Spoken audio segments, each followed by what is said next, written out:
दोस्तों, Iran Israel पर भारी पड़ता जा रहा है। इजराइल पिटता जा रहा है। ईरान ने इजराइल के माइक्रोसॉफ्ट ऑफिस को उड़ा दिया।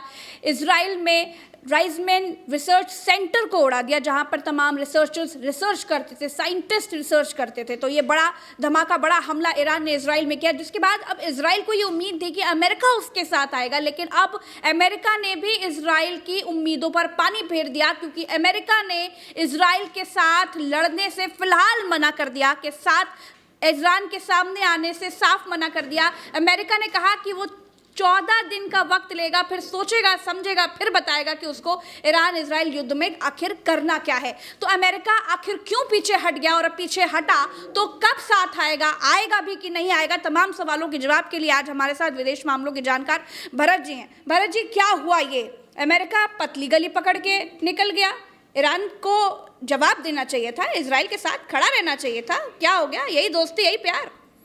देखिए प्रज्ञा जी, क्योंकि अमेरिका को अब समझ में नहीं आ रहा है कि वो करे तो करे क्या, क्योंकि इजराइल ने ईरान के साथ जो युद्ध छेड़ा है, इस समय पर ट्रंप अपनी छवि बिल्कुल एक महात्मा वाली और शांति संदेश देने वाली बनाना चाहते थे। वो नोबेल पुरस्कार के फिराक में थे। ट्रंप कभी कहते हैं कि भारत का युद्ध उन्होंने रुकवा दिया, कभी वो कहते हैं कि उन्होंने यूक्रेन और रूस के बीच में वो समझौता कराएंगे, और इस बीच जो है इजराइल और ईरान के बीच की जो जंग है, उस जंग में अब ट्रंप किस मुंह से उतरे ये उनको समझ में नहीं आ रहा है। इसके दो कारण हैं। पहला कारण ये है कि ट्रंप अगर ईरान के खिलाफ युद्ध में उतरते हैं तो ईरान इतना पावरफुल है कि ट्रंप को अपनी धरती पर टिकने नहीं देंगे, अमेरिका को अपनी धरती पर टिकने नहीं देंगे। पहला कारण यह है, इसको विश्लेषित करेंगे आगे।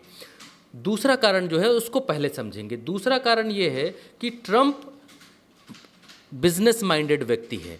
ट्रंप हर चीज़ को बिजनेस और नफ़ा नुकसान की तुला पर तोलकर देखते हैं। अब ट्रंप ये चाहते हैं कि इजराइल उनके पास आए और सार्वजनिक रूप से ये कहे कि दादा हमको बचाओ, भैया हमको बचाओ, बहुत मार रहा है इजराइल, भाई तुम आप लोगों की तो हमको बचाने की ये तो सदियों से जिम्मेदारी आप लोगों की थी। आप लोगों के भरोसे तो हम अरब कंट्रीज़ के बीच में सबको जो है उंगली करते रहते हैं, और अब जब हमने ईरान को उंगली कर दी है तब आप हमको बचाने नहीं आ रहे हैं, आप पीछे से सटक लिए, आप हमको बचाओ, बहुत मार रहा है, हमको बचाओ।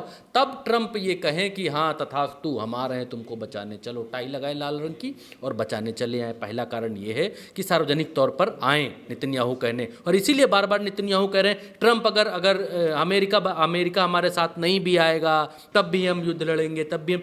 अमेरिका इस बात को प्रज्ञा जी बहुत अच्छी तरीके से जानता है। इजराइल और ईरान के बीच का युद्ध है। इजराइल और ईरान के बीच के युद्ध में इजराइल तो कभी भी युद्ध रोक दे